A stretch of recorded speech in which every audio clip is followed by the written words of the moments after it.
RMC Running, Amine Mohamed.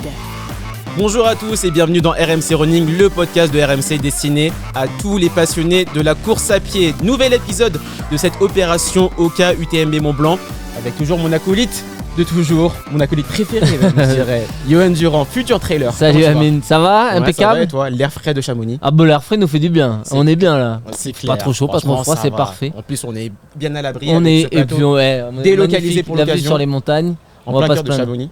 On va pas se plaindre, vraiment Magnifique. on est bien. Je vous le rappelle d'ailleurs, vous pouvez venir voir ce podcast en direct à Chamonix, à l'Oka Basecamp. N'hésitez pas, on vous accueillera les bras ouverts. Et pour ce nouvel épisode, on va parler de nutrition. Là, on va tendre les oreilles parce que j'ai un ami à ma droite qui prépare un trail l'année prochaine. Alors il va falloir qu'elle me drive bien notre invitée. Et pour le coup, j'ai l'honneur d'accueillir Nouchka Diet. Comment tu vas? Ça va, merci. Allez. Je suis contente d'être là avec vous, les gars. Et bien, nickel, on va parler de nutrition avant, pendant et après la course. Et bien, du coup, attachez vos lacets, enfilez vos baskets. C'est l'heure de parler Oka UTMB Mont-Blanc. Et bien, c'est parti, Nouchka. Merci d'être ici. Ouais, il fait beau. J'entendais dire qu'il faisait pas trop chaud. On a eu une chaud ces dernières semaines quand même. C'est Là, vrai c'est la première semaine où il ouais. fait plutôt bon. C'est redescendu un peu, ça fait du bien. Bah, nous, on vient de Paris. Johan vient de. Moi j'étais bizarre. Ah ouais, t'étais en Espagne. C'était chaud, ouais. Moi j'avais chaud pour le coup. Ouais. C'est clair. Toi, tu viens de la région, t'es pas très loin d'ici? Ouais, je suis à 45 minutes d'ici. Oh, ça va. Et tu reviens tout juste d'un immense défi, le GR5, la grande traversée des Alpes.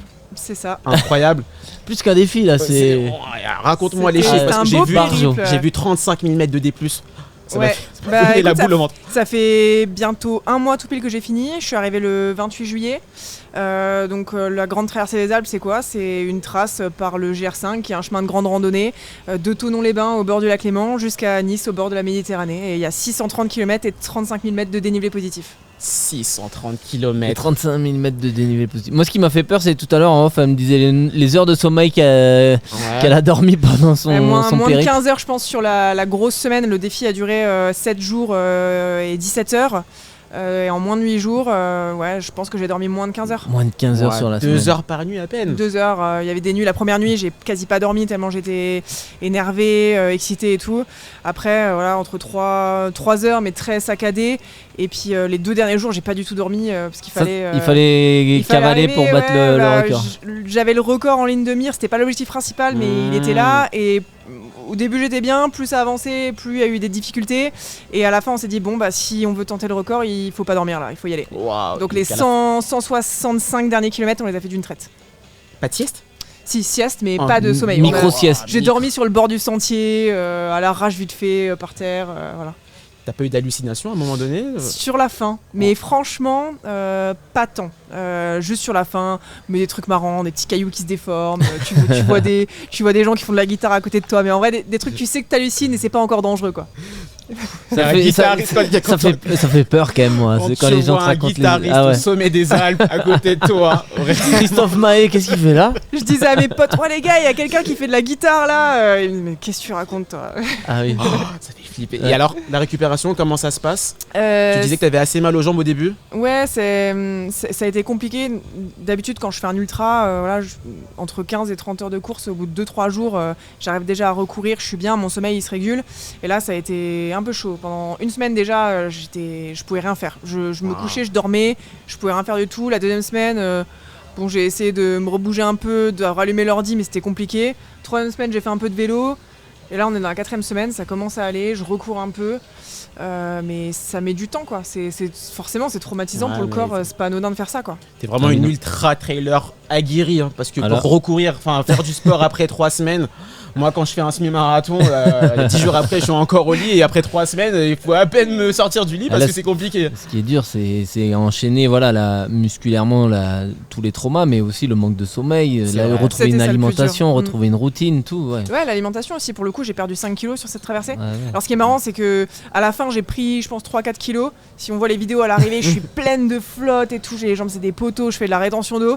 Et une fois que j'ai perdu tout ça, j'ai perdu 5 kilos et je mangeais, ça remontait pas. Donc c'est aussi là où on voit que c'est pas quelque chose qui est anodin et qui est pas trop normal pour le corps aussi, quoi. Qu'est-ce que tu retiens de cette expérience? Qu'est-ce que je retiens? Beaucoup de choses. Déjà que le corps et que l'homme est capable de faire quand même des choses assez dingues. C'est clair. Parce que c'est quand même beaucoup, quoi. Et surtout, moi j'ai vécu une aventure très humaine. En fait, c'était quelque chose de seul. Enfin, le record, je l'ai fait seul, je l'ai signé seul, mais par contre, ça a été une aventure très collective.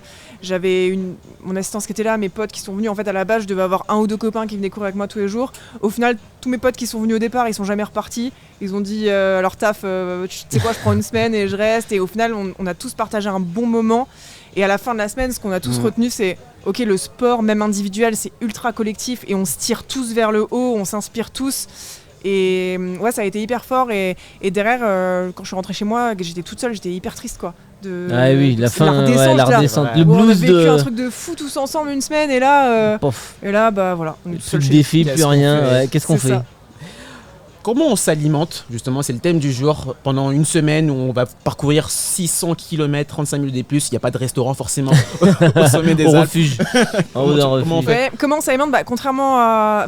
C'est un peu différent d'une course classique, même sur un ultra, quand je prends un dossard, tu calcules ton grammage en glucides par heure. Moi, sur une course jusqu'à 15 heures, je peux manger que des gels, compotes et puis boire que des boissons ISO. Là, c'est un peu différent. Je suis pas partie en me disant je vais compter mes glucides. Ça a plus été ok, je vais essayer de m'hydrater régulièrement avec une boisson qui apporte des glucides, du sodium parce que tu perds du sel, donc tu as besoin quand même de compenser. C'est un effort qui est long. Les glucides dans la boisson, ça t'apporte aussi de l'énergie facilement. J'avais quand même des gels, compotes, bars, etc. Mais on a intégré beaucoup plus d'aliments plaisir, solide. Dès que je voyais mon assistance, donc ça varie, et en général c'était toutes les 4 à 9 heures en fonction des portions, mais j'avais, qu'est-ce que j'ai mangé C'est quoi l'aliment plaisir? Alors le truc qui est trop bien passé à chaque fois, c'était les wraps Saint-Mauré jambon. Trop bien. Pas mal, j'avoue. Et un truc que j'ai mangé vraiment quasi tous les jours, c'est des sushis. Ah oui. Ok, on digère bien les sushis? Ah bah ouais, franchement, trop de la balle. J'ai voulu manger que ça tout le long. En plus, faut bien les conserver quand tu les montes au refuge. Si c'est dans le sac à dos toute l'après-midi du jour J, mais ça passe trop bien. T'as pas besoin de mâcher. J'ai mangé de la pizza aussi, de la polenta, du thon. Comme quoi on peut se faire plaisir en plein effort. Ouais. Ah bah là, il faut.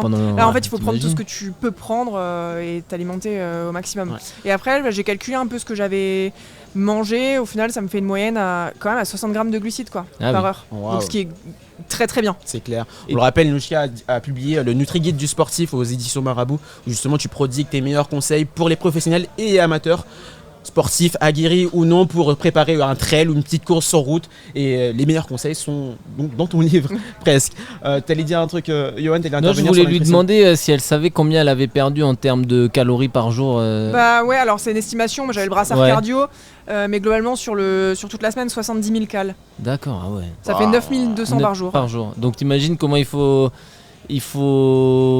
toute la quantité qu'il faut prendre. Et puis surtout que pendant, tu peux pas compenser. Digestivement, tu peux pas assimiler autant de calories. Donc c'est vraiment l'après où il faut faire un gros focus et vraiment beaucoup manger, quoi.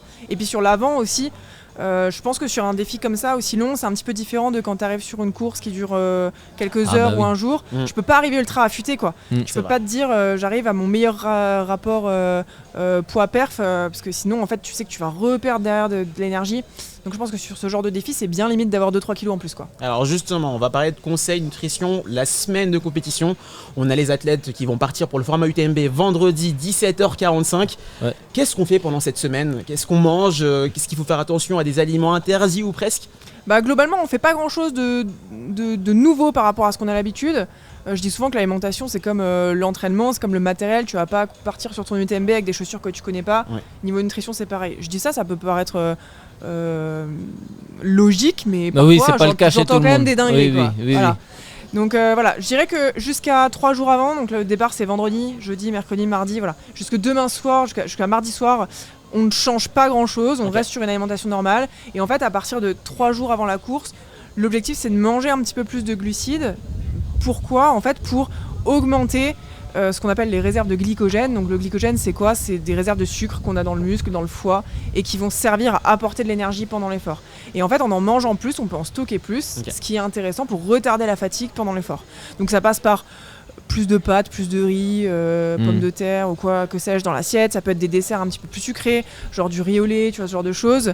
Et puis pour ceux qui n'arrivent pas forcément à manger plus, ça peut être d'intégrer de la maltodextrine. Comme ça, c'est facile, c'est des glucides que tu bois. Donc voilà, le premier objectif, c'est de manger plus de glucides. L'objectif, c'est pas de manger plus de calories. Donc à côté, on va réduire tout ce qui est riche en graisse. Okay. Et en plus, ce qui va être intéressant, c'est que les graisses, elles sont plus difficiles à digérer. Et ça, c'est un deuxième objectif quand on s'apprête à se lancer sur une course, c'est de réduire le risque de troubles digestifs. Okay. Donc on va réduire les graisses, on va réduire tout ce qui est riche en fibres alimentaires comme les crudités, les fruits, les légumineuses, lentilles, pois chiches, haricots rouges, tout ça. Et globalement, si on fait ça, on est déjà pas mal. En s'hydratant bien.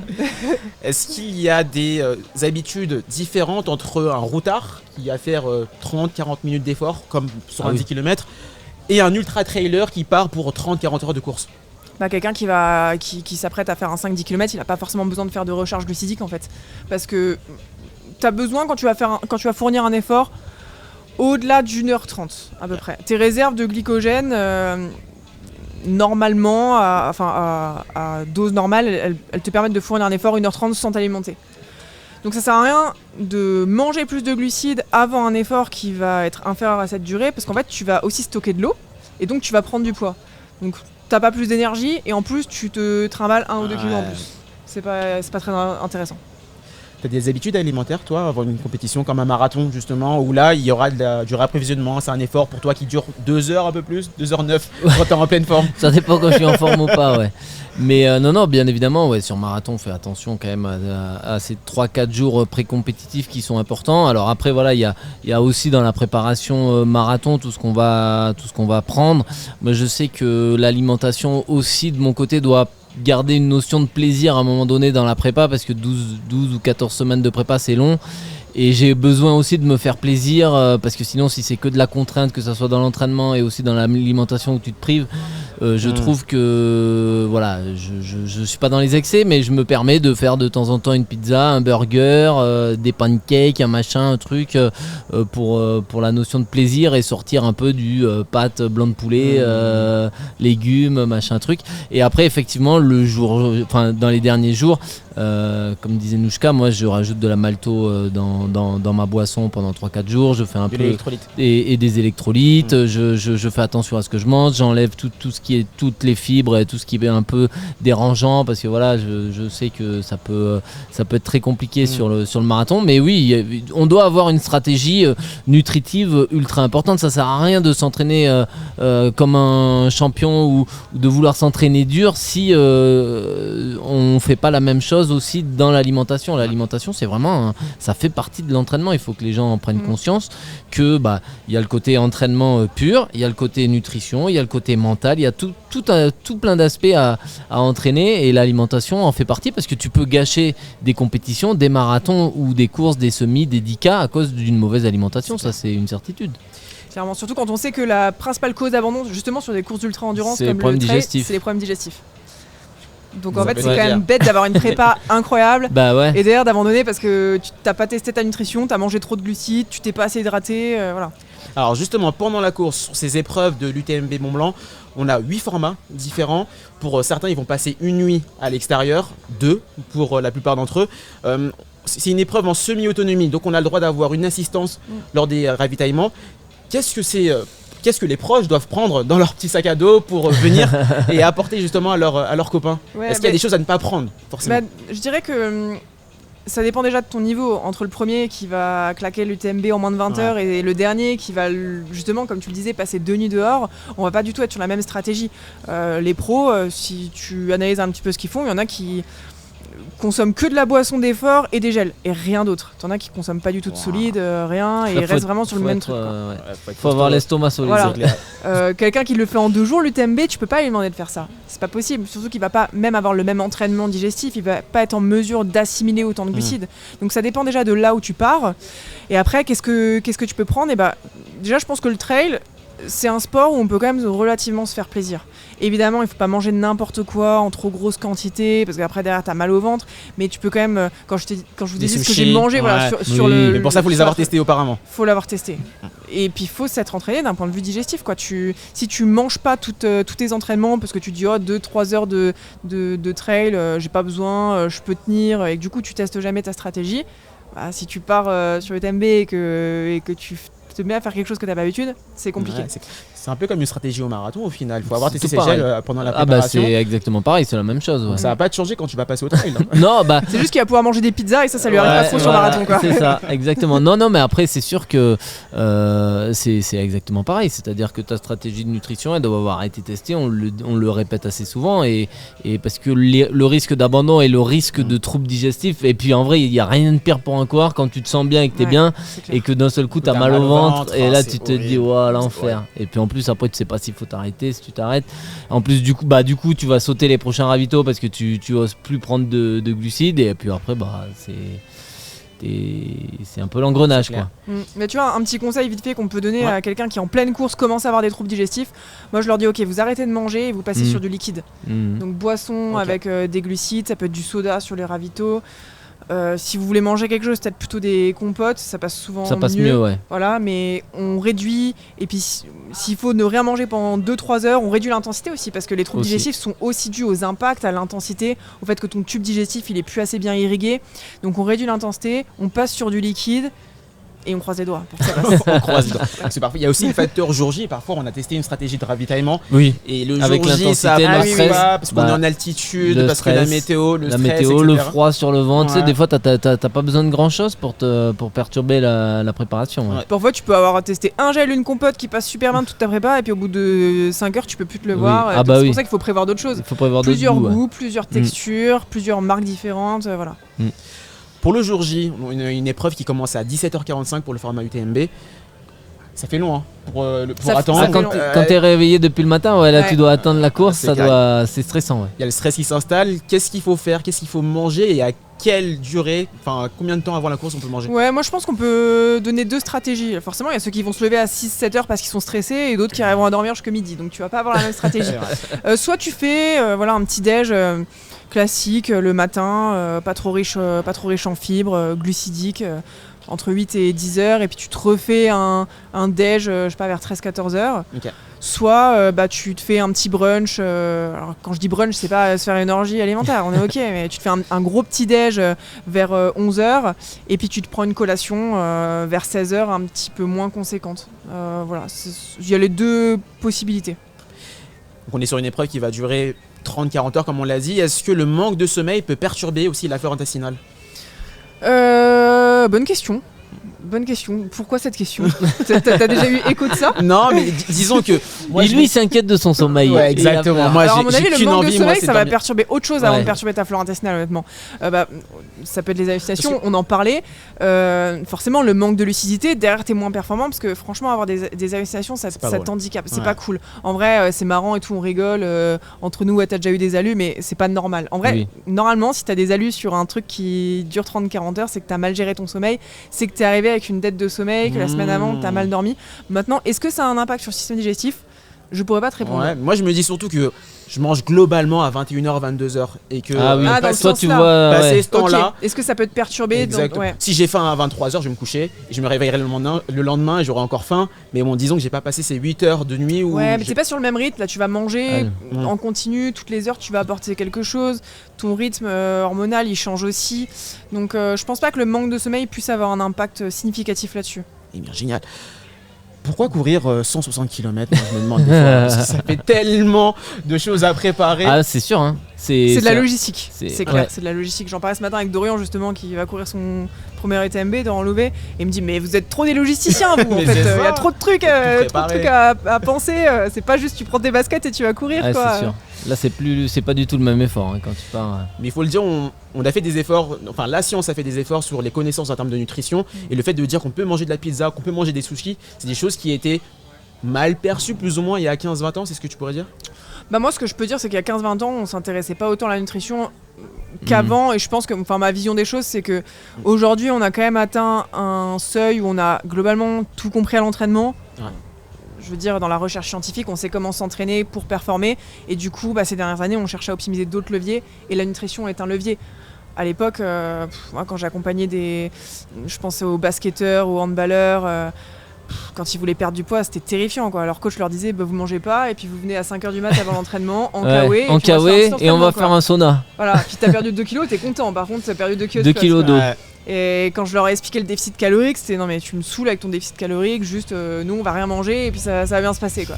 Donc il y a eu quand même beaucoup de progrès je trouve, et puis surtout dans les sports d'endurance où on le disait avec les troubles digestifs, on s'est rendu compte qu'il fallait quand même faire attention à ça, on s'est rendu compte aussi que mieux tu t'alimentais, plus tu performais, c'est corrélé à la performance, on le sait, plus de glucides égale plus de perf, c'est prouvé, donc derrière il faut réussir à le faire. C'est pas juste plus de glucides pour plus de glucides, si c'est pour que derrière tu les vomisses, il n'y a pas d'intérêt. L'année prochaine, tu seras peut-être ici, en tant que coureur. Exact. Est-ce que tu as imaginé le format sur lequel tu seras aligné ? Parce que ça peut aussi changer la stratégie de nutrition. Ah, complètement, mais je pense dans un premier temps, je vais rester dans des sphères assez proches de du marathon, tu vois, des 3-4 heures d'effort. Je vais pas démarrer directement par de l'ultra et un 160 bornes ou un... Ce matin, la MCC est partie, le vainqueur était autour de 3h, 3h05. Ouais, donc, non, mais plutôt comme ça, parce que tu peux pas passer non plus d'un effort de 2 heures à une certaine intensité à un effort de 24 heures. C'est un peu un grand écart, donc effectivement, j'irai assez de façon progressive, mais il y a toute cette partie, elle en parlait que Dorian disait, à savoir toute cette stratégie de nutrition qui est hyper importante, stratégie, comment tu gères tes allures, comment tu gères tes nuits, matériel, tout. La météo, c'est ça, elle va être ultra changeante entre des moments où tu seras dans la vallée et là-haut où ils annoncent peut-être un peu de pluie là. Ouais. C'est ultra compliqué, hein, donc il y a tout à penser pendant un ultra. Donc, mais par contre c'est le côté excitant, c'est vrai que c'est ce challenge qui est ultra excitant d'avoir 1000 leviers comme ça à aller chercher et à réfléchir. Ouais. Et d'une année à l'autre également tu peux dire ok, cette année j'ai un peu mal géré la stratégie nutritionnelle, l'année prochaine je pourrais augmenter ça ou je pourrais réajuster mes leviers pour justement mieux performer. Ouais. Tu t'adaptes. De toute manière, il faudra faire des erreurs. Tu peux pas. Quand tu fais ton premier ultra, tu pars à la découverte. Hein. Donc, tu sais pas exactement. En général, ton premier ultra, il te marque. Voilà. Tu te rappelles de ton premier ultra ? Ouais, je me souviens, c'était la Maxi Race, le tour du lac d'Annecy, 94 km et je sais plus, 5002. Et ça m'a marqué, j'ai souffert quoi. J'ai souffert et je me souviens que j'avais croisé Mathieu Blanchard à la fin. Il m'avait dit ah ouais, le premier ultra, tu t'en souviens quoi. Et du coup, je pense que c'est un peu pareil pour tout le monde. Je connais pas grand monde qui m'a dit ouais, mon premier ultra facile. Les doigts dans le nez, c'est trop bien passé, il y a rien eu quoi. Ça fait partie de l'apprentissage et je pense que c'est pour ça aussi que les gens font de plus en plus de trail, d'ultra. Enfin, moi je le vois comme ça, je trouve qu'on a tous notre raison d'en faire, mais ça te permet aussi d'apprendre beaucoup sur toi-même. Tu vois, toi qui es dans le marathon, je pense que sur marathon, mais tu te connais à la perfection, tu te connais dans l'effort, tu te connais dans les allures. Donc passer sur du trail, ça te permet aussi d'apprendre encore plus sur ton corps et de découvrir d'autres choses quoi. Complètement. Juste avant toi, on a eu Catherine Poletti, la cofondatrice de l'OCA UTMB Mont-Blanc, qui disait sa fierté d'avoir de plus en plus de femmes sur les différentes épreuves. On est passé de 15% il y a 15 ans à 27% l'année dernière. Toi aussi, tu es pionnière en ton genre en tant qu'ultra-traileuse, créatrice de contenu. Voir de plus en plus de femmes aussi, c'est quelque chose qui te rend fière, que tu souhaites pousser notamment ? Ouais, moi je suis contente. Alors je fais toujours les choses pour moi, mais derrière quand j'ai des femmes qui m'écrivent en me disant mais c'est cool en fait, ça montre que on est capable de faire ce genre de choses et je vais me défier, je vais tenter des choses. Je trouve ça génial parce que peut-être que nous les femmes de façon générale on a peut-être moins confiance en nous, on ose moins. C'est peut-être pour ça qu'il y a moins de femmes au départ d'Ultra Trail, alors que physiologiquement on est plus fait pour ça. Donc c'est cool, je pense que les femmes prennent de plus en plus confiance, on leur donne un peu plus leur place, elles tentent, elles voient qu'elles y arrivent, et moi si sur les réseaux sociaux par ce que je fais je peux leur donner une petite impulsion, je suis trop contente. Cette année, t'as pas pu participer aux épreuves de l'UTMB parce que je viens du GR5. Franchement, t'as eu ta dose. Je me suis levée, je me suis dit, ouais, je suis trop contente de pas faire la MCC là. Je m'étais dit au début d'année, est-ce que je ferais pas une petite MCC un mois après ? Et en fait, je suis trop contente de... J'aurais pu, mais je me serais reculé ma récup, ça aurait été stupide. Quoi. Usant. On peut te revoir l'année prochaine, peut-être ? Ouais, je pense, l'an prochain. Ouais. C'est coché sur le calendrier ? C'est pas encore coché, parce que je sais pas encore ce que je veux faire. J'ai envie de continuer dans l'ultra endurance, j'aime beaucoup. Donc s'il y a une course de l'UTMB, ce sera un des petits formats MCC ou OCC, quoi. Nickel, merci à toi pour les conseils. Merci à vous. J'espère qu'ils ont trouvé écho auprès de toi, Yoann. Ah bah oui, non mais il faudra qu'on discute tous les deux parce que effectivement c'est un peu un saut dans l'inconnu hein, quand tu passes comme ça de coureur un peu sur route, 10 km semi-marathon à ultra trail ou même trail en façon générale, hein, quand tu passes de 2 heures ou 3 heures d'effort à 5-6 heures, c'est pas tout à fait la même alimentation. Même Donc, au quotidien, je pense. Bah ouais. Parce que ta prépa est différente, tu as peut-être une dépense énergétique qui est plus importante, donc au quotidien, tu as plus faim. Il y a des choses qui, je pense, sont ajustées. Exactement. Amis de RMC Running, Nouchka, merci à toi, merci de ta beaucoup. présence, merci à tous de nous avoir écoutés. Vous pouvez également retrouver cet épisode sur le compte YouTube RMC Running et pour voir également ce fabuleux plateau. Toute cette semaine, nous serons au plein cœur de Chamonix à l'Oka Base Camp. Vous pouvez également venir voir nos podcasts ici même à Chamonix. Et pour finir, toujours le même conseil, quand vous courez, souriez, ça aide à respirer.